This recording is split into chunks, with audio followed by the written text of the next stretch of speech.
Good morning. Is this okay on the mic? Okay.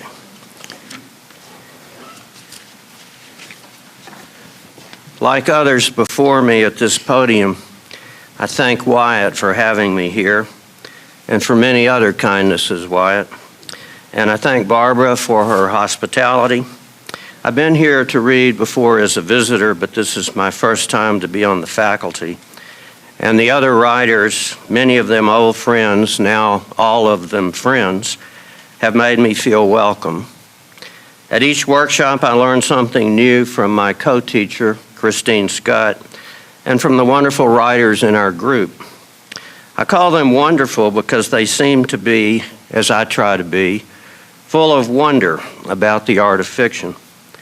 Thanks to Megan, Adam, and all members of the staff, and thank all of you for being here today and at the conference. A craft lecture suggests to me at least three general sorts of inquiry. One is nuts and bolts about the use of the elements of fiction. One is philosophical and has to do with a writer's poetics, his or her vision. The third inquiry, more mundane but not unimportant, might ask, do you write nude or in a tux? Standing, sitting, or reclining, morning, noon, or night, with pencil, pen, or computer? Such questions probe writers' habits that rival the superstitious habits of baseball players. All of these questions seem reasonable and important because they're part of an effort to understand the mysterious process of creating a poem, a story, a novel. Dave Smith has told me about being the last poet on a panel of 12 asked, "What are your daily writing habits?" Trying to bring levity to the occasion, Dave said, "I have a writing room empty of furniture except for a desk and chair that face a mirrored wall. I write wearing absolutely nothing but a baseball cap with the word star printed across it." A woman rose and somberly said, "But that would make you rats."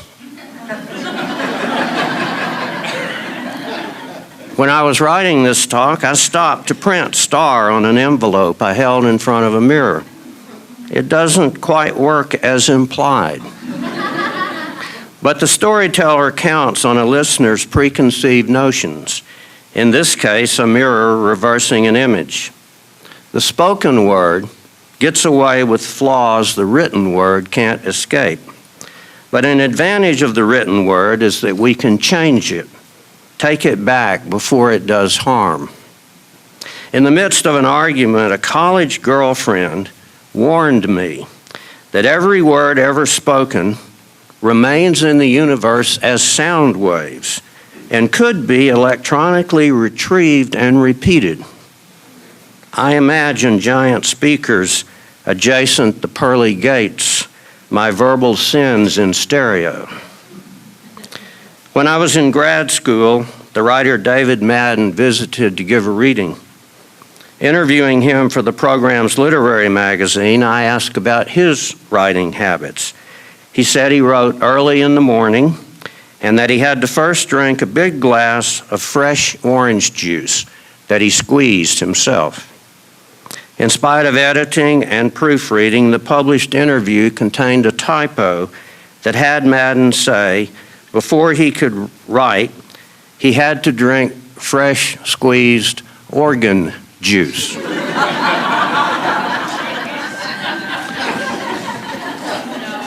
I pictured writers reading that interview and heading to the butcher's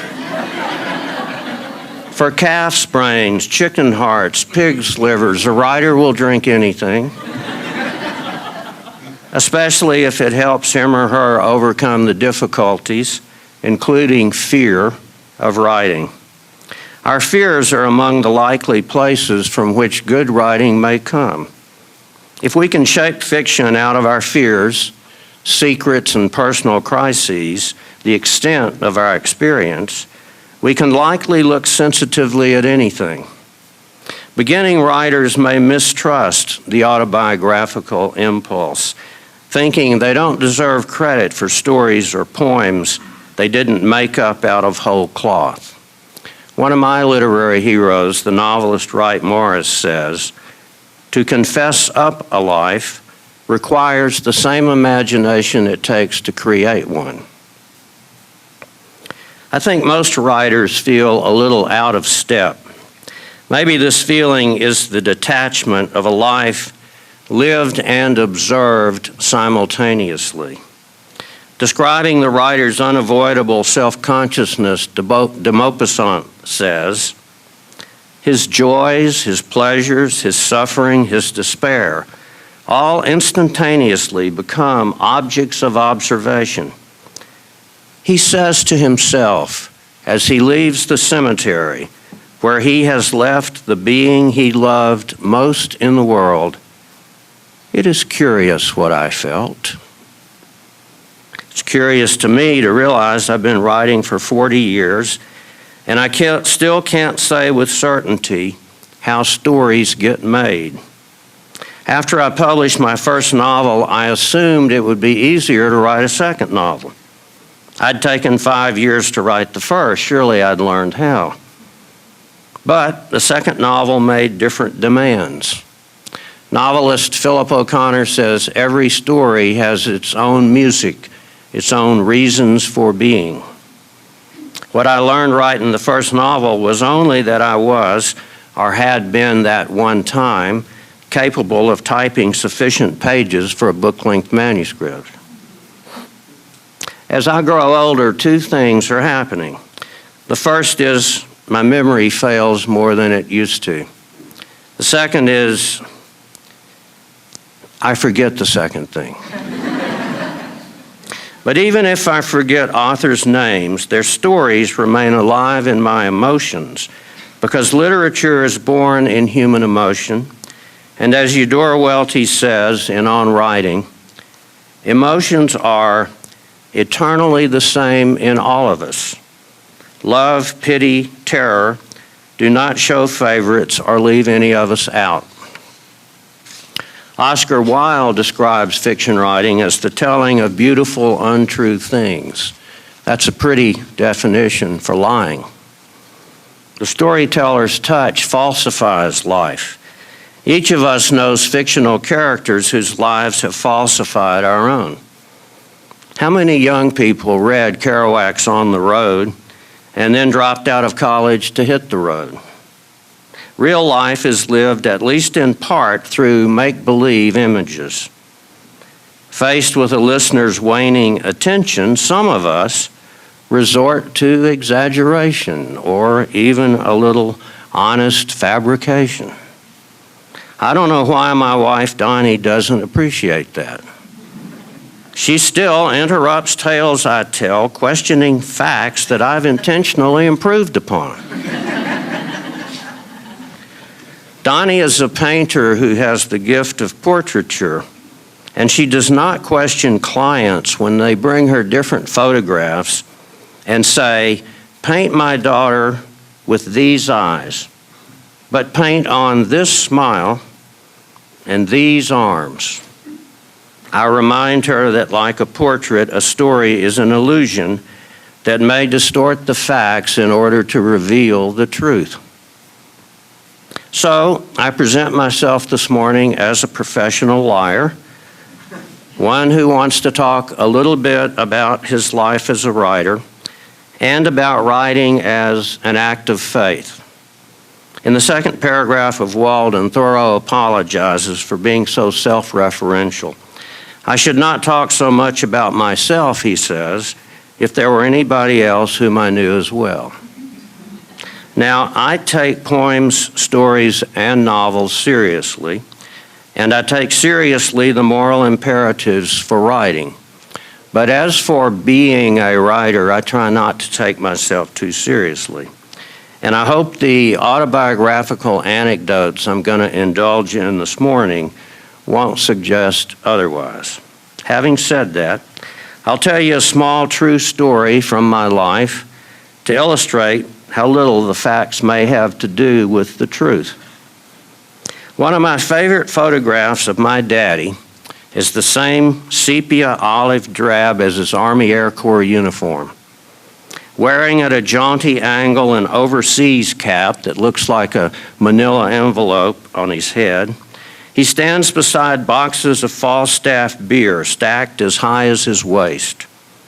Below his cap, Daddy's ears stick out, pushed sideways for a wide grin for me, his only child, with him in the picture. I stand on a table to get eye to eye with my daddy, in white baby shoes and a seersucker playsuit, and I swear I recall the feel of seersucker against my skin. I match Daddy's grin. He holds me up, holds on for dear life. Light glints off a ring on his hand and in our eyes. After he died, I retrieved the photograph from a drawer. May I take this one of Daddy and me? That's not you, Mother said. You weren't even born when that was taken. My mother couldn't remember the name of the photogenic toddler with my grinning dad. I kept the photo anyway. It's one of my favorite pictures of Daddy and me. Things aren't always as we know or remember them to be. In fact, the facts may have little to do with who we are. Seeking a vision of our true selves, some of us turn to literature, the written word. To establish a little authority here, I'll insert a familiar passage of Scripture. In the beginning was the Word, and the Word was with God, and the Word was God. The Word is understood through Greek philosophy as logos, translated as reason. We lose a lot in translation. Logos includes the thoughts behind the Word, the ordering of those thoughts for expression. Through the Word, the divine may be revealed to humans. As a writer, I like to attach to these references significance for the written Word, but what seems intended by the Word is what theologians call a personal experience in which each of us receives knowledge of, a vision of, his or her true self. Texas novelist William Goyen, underappreciated in America but a bestseller in France and Germany, and I recommend to you his lyric novel House of Breath. Goyen says, fiction writing is an act of discovering or recovering one's true self. He points out that, like Jacob, the fiction writer wrestles with unknown angels and insists on a blessing, a new name, a new vision.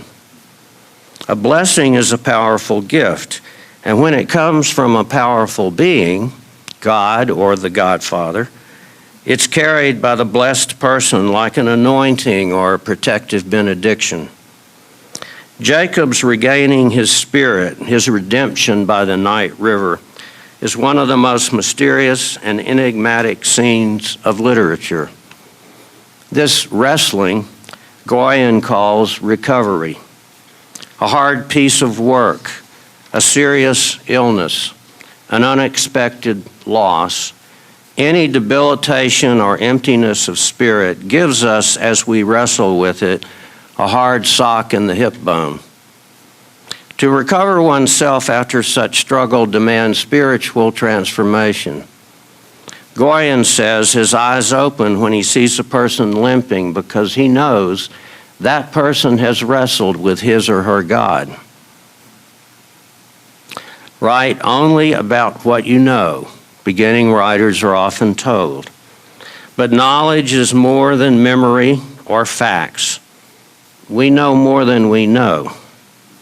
We live in the world and out of it, and both our earthbound and our imaginative lives contain fertile ground for poems and stories. We carry our country inside of us. When we reach through the tent flap of reality to imaginative worlds beyond, we may touch the Spirit. Writing, like faith, goes beyond intellect.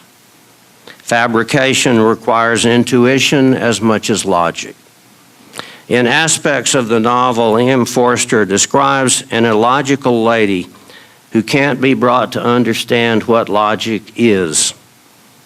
When she grasps its nature, she's contemptuous. Logic? Good gracious, what rubbish, she says. How can I know what I think until I see what I say? Which is what I think each time I begin a story or a novel. Elizabeth Bowen says, characters pre-exist. They are found. They reveal themselves slowly to the novelist's perception, as might fellow travelers seated opposite one in a very dimly lit railway carriage. The novelist's perceptions of his characters take place in the course of the actual writing of the novel. In The Clown in the Belfry, Frederick Buechner says, faith and fiction both journey forward in time and space and draw their life from the journey, are, in fact, the journey. We know the Taoist proverb, the journey is the reward. When we write or read, we're closer to dreaming than to thinking. The writer is in much the same situation as the reader. And it is as readers and as listeners that we learn how to write. I discovered fiction before I could read as a listener in a storytelling family. After he got out of that Air Corps uniform, Daddy got work in the flower business. One of my first memories is the sound, the action of his storytelling. I'm lying on a packing table in a wholesale flower warehouse in San Antonio, pretending to be asleep, as Daddy and a Mexican named Jesus layer gladiola, cold from a walk-in refrigerator, into cardboard shipping boxes. Daddy's stories are punctuated by the whisper of waxy green paper, the hammering of wooden braces inside the boxes.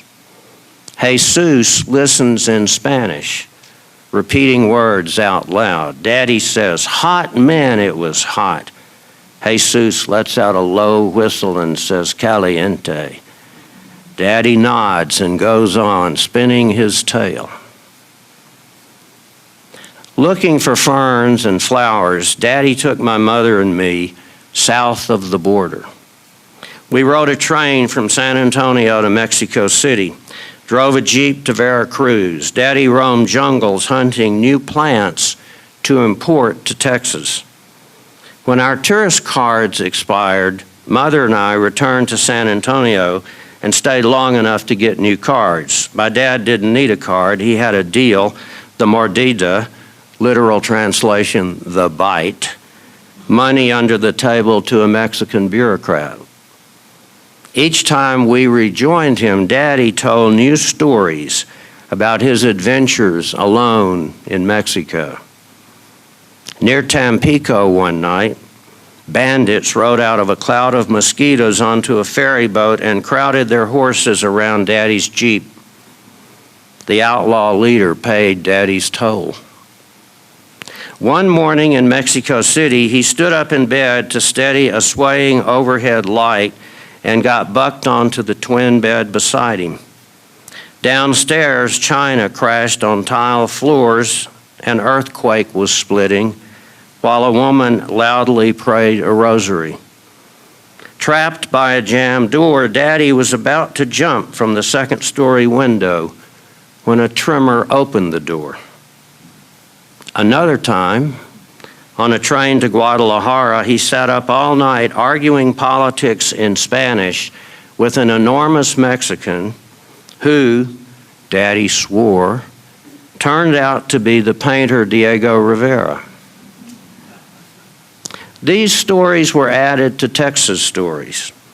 One morning in 1885, a man my granddaddy Herb played poker with, a skinny man named Lackey, who lived by the Pedernales River, shot to death his brother, his niece, and 4 other family members, then slit his own throat, but lived to be lynched south of Blanco from a live oak limb that sagged so low a second rope was tied to the noose to jerk him off the ground.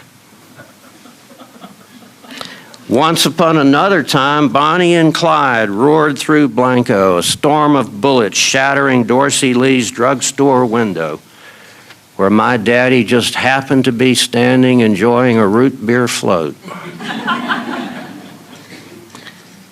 And one September night, driving back from Austin, Daddy and Tom Kidder hit a big buck and used oatmeal to plug holes antlers punched in the radiator. I never asked how they got oatmeal on the midnight highway. But every time we drove to Blanco to visit Grandmama, I looked for the lackey tree and I listened to the echo of Tommy guns. Later, I learned the lackey tree was north, not south of Blanco. But the fictional truth of Daddy's stories was more important than the fact that his geography was wrong. In my history, a Mexican ferry boat drifts across a Texas river. Diego Rivera meets Bonnie and Clyde. Unlikely associates, they coexist in my imagination. Literary worlds are not chronological, they are parallel. It's impossible to fully know ourselves, much less other folks, but we can fully know fictional characters beyond the boundaries of time, geography, or culture. The revelation of character hinges on the point of view a writer chooses. In the fictional garden, there are 6 characters: Adam's Adam, Eve's Adam, and God's Adam, Eve's Eve, Adam's Eve, and God's Eve. So even if he lives a solitary life, the reader or writer of fiction is surrounded by an immense cloud of witnesses. Writers and readers, all of you, likely include fictional characters among your loved ones. A dozen years ago, when he was 14, my son Wesley told me, "Dad, I'm not going to be a writer." "I never expected you to be a writer," I said. "Yeah," he said, "but I'm not even going to be a reader." This is the same kid who came home from first grade one day lugging a heavy black tome, The Principles of Modern Psychology.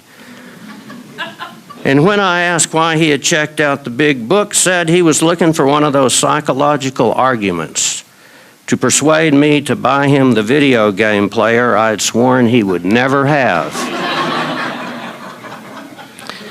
And that I immediately went out and bought.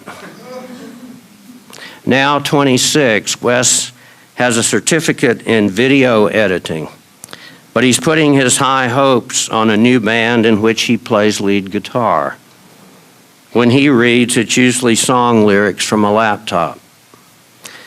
Before he was born, I lay close to his mother's belly and read stories to him. Through grade school, his bedtimes ended with, "Read me just one more, Daddy." And in those days, Wes couldn't read a Bugs Bunny picture book without running to the kitchen for a carrot. And when I read to him stories of the Knights of the Round Table, he used his mother's jacket for a knight's cloak. For young Wes, reading fiction was an occasion to literally put on the cloak of another character. After we're forced to be grown-ups, reading or writing fiction is an occasion to imaginatively put on the cloak of another character. An only child, I grew up mostly around adults. I had 2 imaginary friends I named Bob and the other man. One winter day in San Antonio, a blue norther howled in, blowing sleet against our house, and I stood at the window crying because the other man was out in the cold.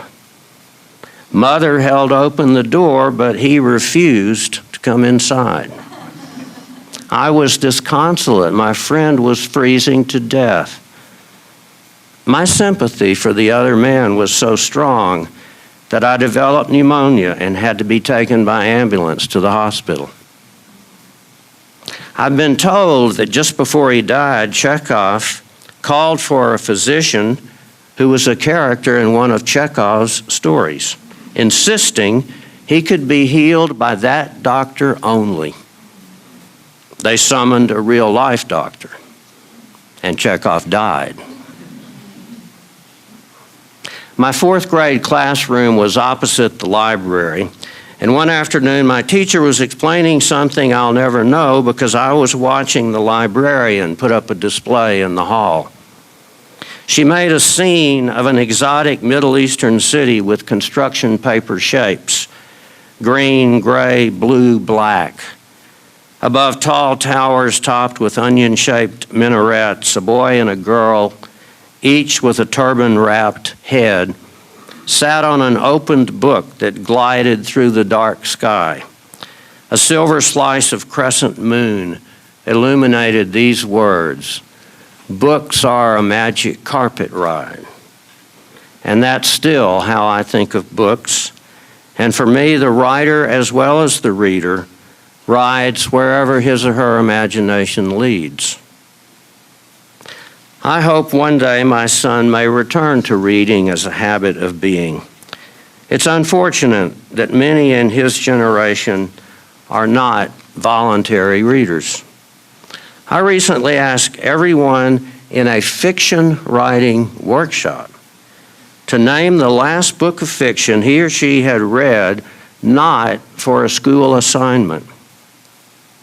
One would-be novelist thought, and finally remembered a childhood favorite, A.A. Milne's Now We Are Six. I recall being disappointed when the summer reading list for college prep students in my son's high school listed only 2 modern literature choices: Tony Hillerman's The Dark Wind and John Grisham's The Client. Perfectly good reads, but not literature. We let students read what they like when we should be shaping their likes. Those who say beauty is in the eye of the beholder would judge art by the audience's taste. Edgar Allan Poe says, "Taste is the sole arbiter of beauty." I like better Toulouse-Lautrec's reply to a wealthy but artistically ignorant gallery visitor who, frowning at one of his paintings but not knowing he was the artist, huffed the now shop-worn remark, "I don't know much about art, but I know what I like." "Madam," the painter said, "even pigs have taste." A graduate student teaching her first composition class told me, "The only thing that engages young people these days is action." She meant action as in the blurb action-packed. The search for this kind of action leads to subject-dominated fiction, in which the storyteller may be so seduced by his or her subject matter, murder, sexual escapades, natural disaster, some supposedly original idea, that she or he is blind to the problems of craft. Ironically related to a belief in the necessity for action in fiction is the judgment that the test of a good story is how true to life the writer makes it. I say ironic because adventure in the action-packed sense is not true to the lives of many readers. Commercial fiction is about 1% of the population, 1% of the time. Murder and intrigue amidst the rich and famous on the French Riviera. That's why we call it escape fiction. Literary fiction is often about ordinary events in the lives of 99% of us, 99% of the time.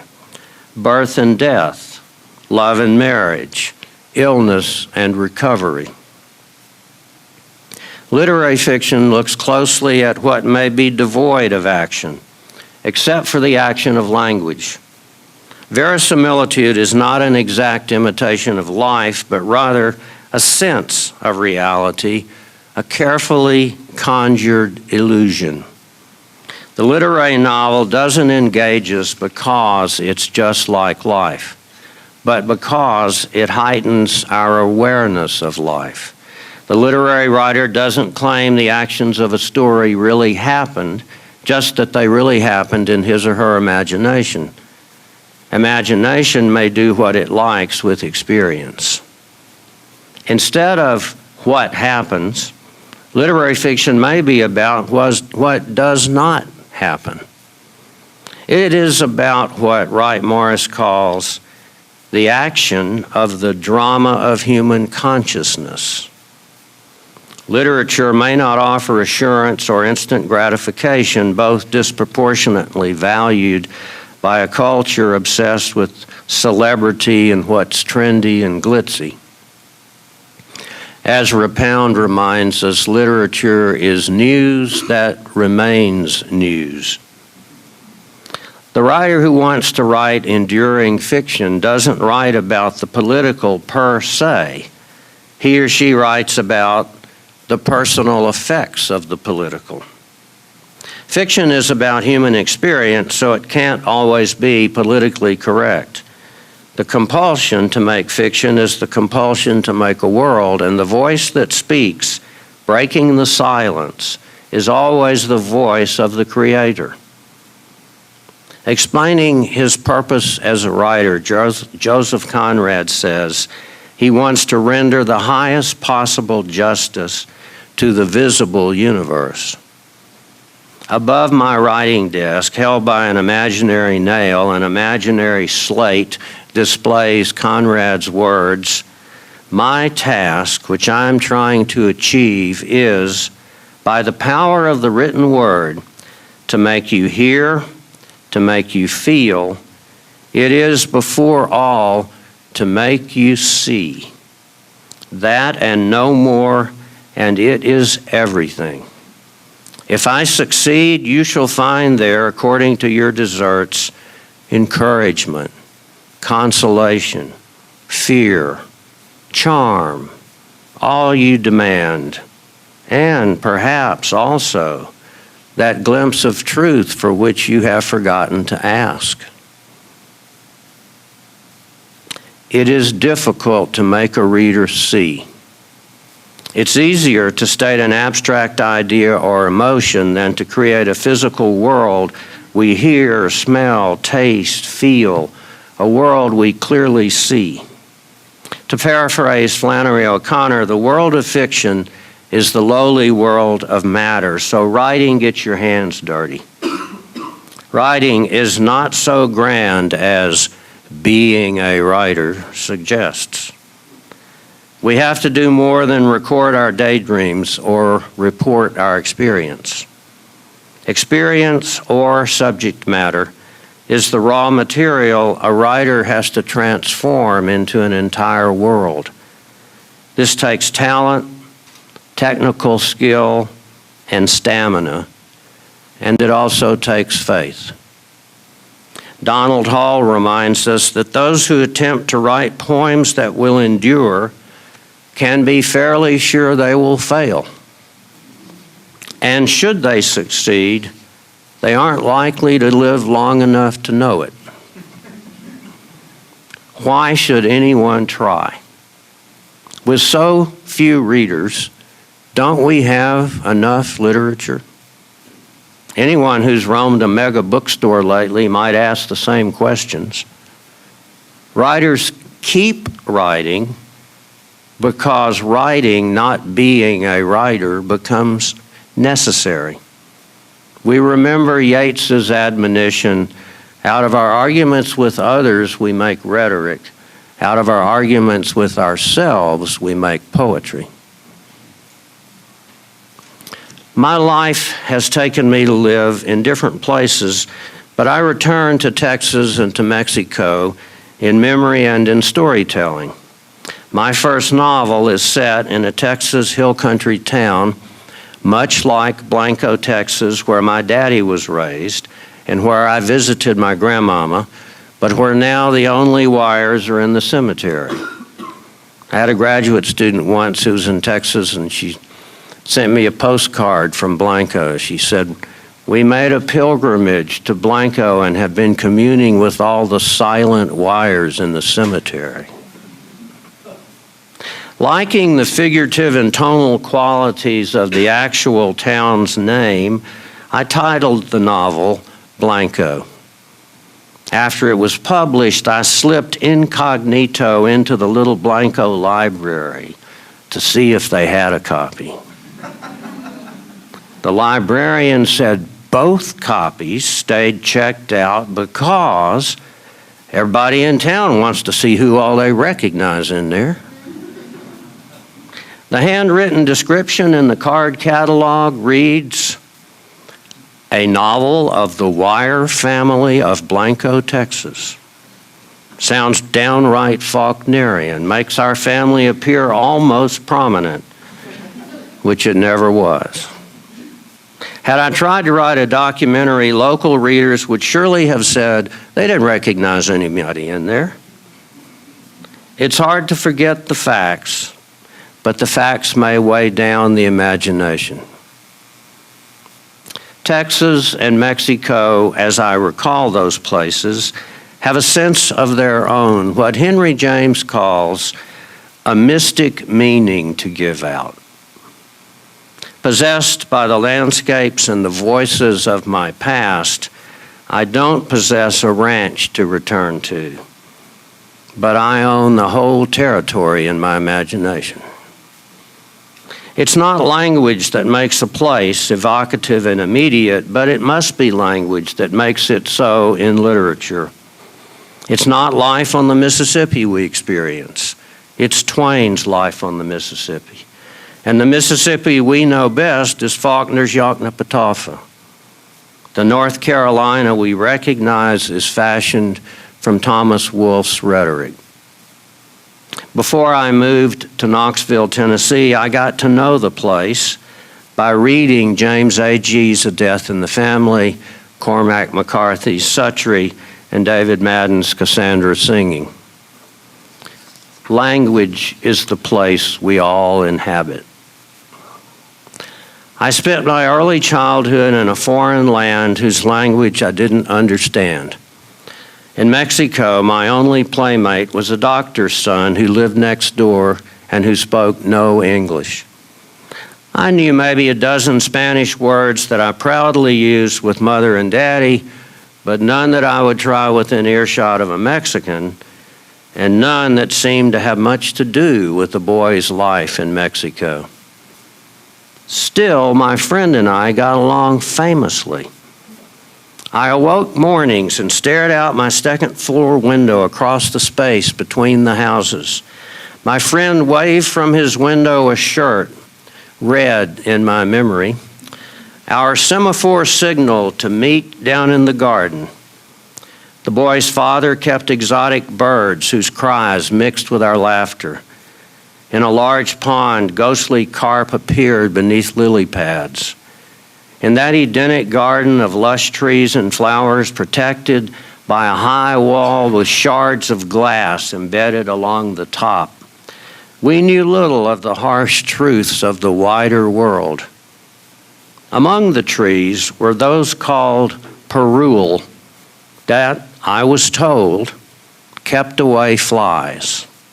I've never looked up perul for fear of losing my boy's belief that the trees caught flies on their leaves and consumed them like the Venus flytrap I later read about in a library book called Carnival of Carnivorous. My Mexican friend and I were safe in our verdant garden, children of different cultures, sharing the innocence and the wonders of green life. I have forgotten the boy's name. His eyes and hair were dark like mine, and his smile was quick. Even in boys' games, he was polite. A brown shadow, he mimicked my movements. Afternoons, while my friend kept the custom of siesta, my mother taught me to count, to read, and to print. I recall the smell of chalk, letters on a blackboard, on an easel, the scrape of the three legs on tile. The letters I remember shape the word cut flowers. A good man, my daddy, was never one of the good people associated with religiosity. To paraphrase Mark Twain, Daddy was a bad man in the best sense of the word. He was witty, sassy, and often profane. When he verged on blasphemy, Mother rolled her eyes, but her disapproval wasn't convincing. The flicker of a smile gave her away, her countenance always about to unfrown itself. In Mexico, over dinner, after we'd attended Roman Catholic Mass, Daddy gave me sips of beer and wisecracked about priests wearing skirts, while my Southern Baptist mother asked me what the services signified. I said I didn't understand Latin, but she didn't give an inch. You're not listening hard enough, she said. The next time we went to Mass, I listened harder. Latin did not miraculously enter my ears as English. But in the holy hush of the cathedral, the priest's chant rose and fell with shadows cast by votive candles and light slanting through stained glass. And for the very first time, I knew what it means to be moved not by the thing said, but by the way of saying. Back in the States in first grade, I made A's except for deportment. After works and plays well with others, my report card had a question mark. I told my mother if we were back in Mexico, that question mark would be upside down. I had entered the wider world. Now my playmates and I spoke the same language, but the tones of voices were ambiguous. Tone, the writer's attitude toward subject matter and audience. Tone up, tone down, tone deaf, toneless, intone, monotone, color tone, muscle tone, high-toned, tone arm, tone control knob. What's the voice in which to speak this story, this poem? What triggers the heart to speak? How does the poet find the right tone? Like Willie Nelson's, my heroes have always been cowboys and Comanches. Several years ago, enjoying a residency on a ranch west of Austin, I began a novel set mostly in the 1860s in the American West. The Comanche warriors I had venerated all my life came from family stories, from books for boys, or worse, from Hollywood. So I did some research. And among the things I learned is that the Comanches, possibly the greatest horsemen ever, have different words for horse. They have a word for wild horse, a word for pack horse, a word for pet horse, and several more. What is important to us, what we love, we name, joining the loved thing to the word, the divine. In a book called Language and Myth, Ernst Cassirer says, God thought the world before he created it and used the word as a means of expression and an instrument of creation. Whatever has been fixed by a name henceforth is not only real, but is reality. I revere the incantatory magical power of the poets who name the things in our world, and I struggle to listen harder that I might understand better. After grad school, I took a European trip. A British customs agent had trouble understanding my English.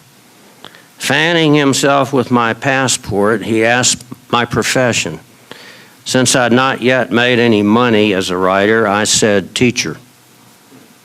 Asked what I taught, I said, creative writing. My Texas twang throwing him, he asked, Western or English side saddle?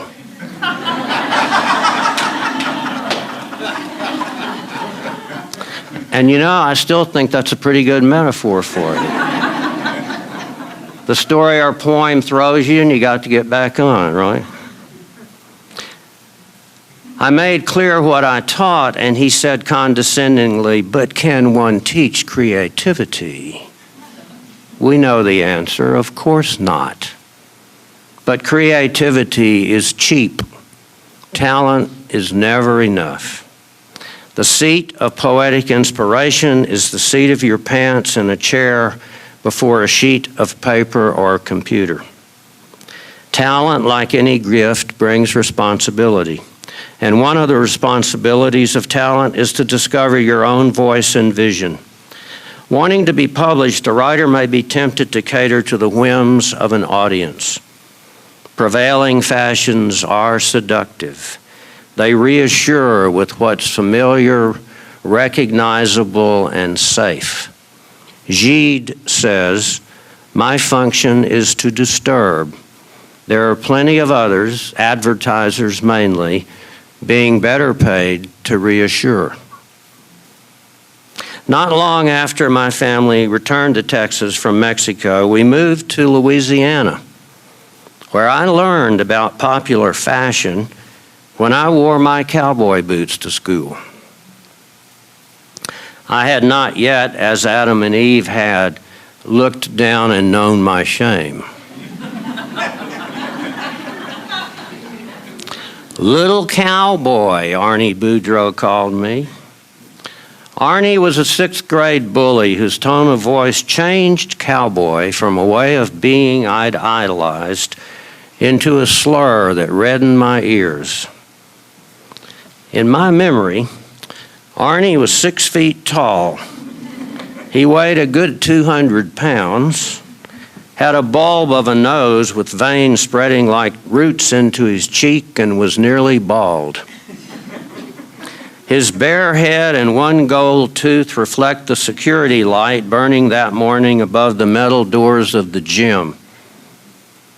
Memory isn't always reliable. Arnie may have been a tad smaller than I recall, but I am sure about his shoes. Fat, black, and polished. The only thing pointy about them was a dark arrowhead of dew on each round toe, aiming back up his big body. You look like a cowgirl in those pointed toes and high heels, Arnie said. I had no choice. After school, by the merry-go-round, I'd fight to defend my honor. I recall cowboy fisticuffs from the Broadway Theater in San Antonio. I broke whiskey bottles, coffee pots, and chairs over Arnie's head, threw him headlong down a bar into a pot-bellied stove, a gilt-edged mirror, a saloon window. Waiting for Arnie, I made extravagant promises to God if he'd strike Arnie dead. To hide my fear, I pushed the iron merry-go-round till it creaked with speed and I jumped on. Grass and sky, distorted by the G-force of blast-off, blurred into an alien world. Out of that blur came Arnie's snarl. Trying to land with dignity in front of classmates who'd come to see me get creamed, I had one arm out, and with the flat of my palm, for I had not made a fist, with no intention but with lots of luck, I struck Arnie's nose. Hit with the force of the merry-go-round, he fell flat.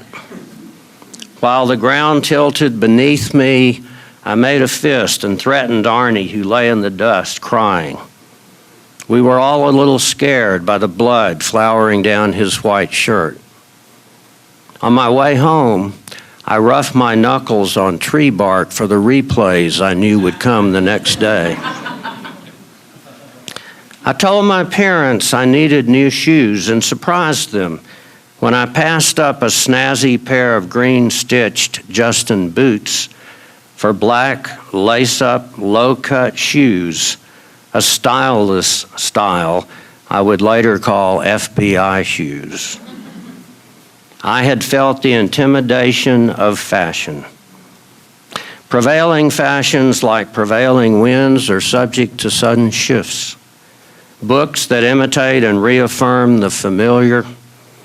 Books written to reflect fashion in much the same way that shoes may be designed, come in and out of vogue. Popular, fashionable visions are marketable and reassuring, but not as important as polite manners.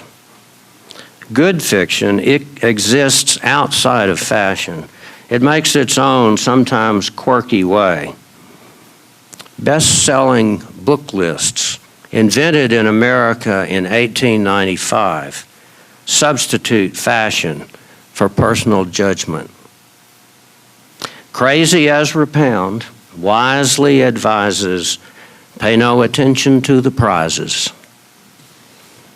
Set your heart on writing fictions or poems that take you places you've never been, where you recognize things you've never seen. In Mystery and Manners, Flannery O'Connor says, any writer who survives childhood has enough material for the rest of his life. A part of us remains a child forever, in all God's children abiding faith and innocence. When I was a boy, Daddy barbecued beef brisket on a big oil drum grill, and I stared at coals and tried to imagine hell. I no longer find the devil difficult to picture. I have seen his face in a world that suffered the Holocaust and Hiroshima and the daily affliction of innocence. The Huntsville, Alabama Times brings into my house the face of evil in a terribly true story about the abuse of a child by her parents. It is a truly evil world, but that is not the only truth. If we can see the devil's face, maybe we are closer to God's vision.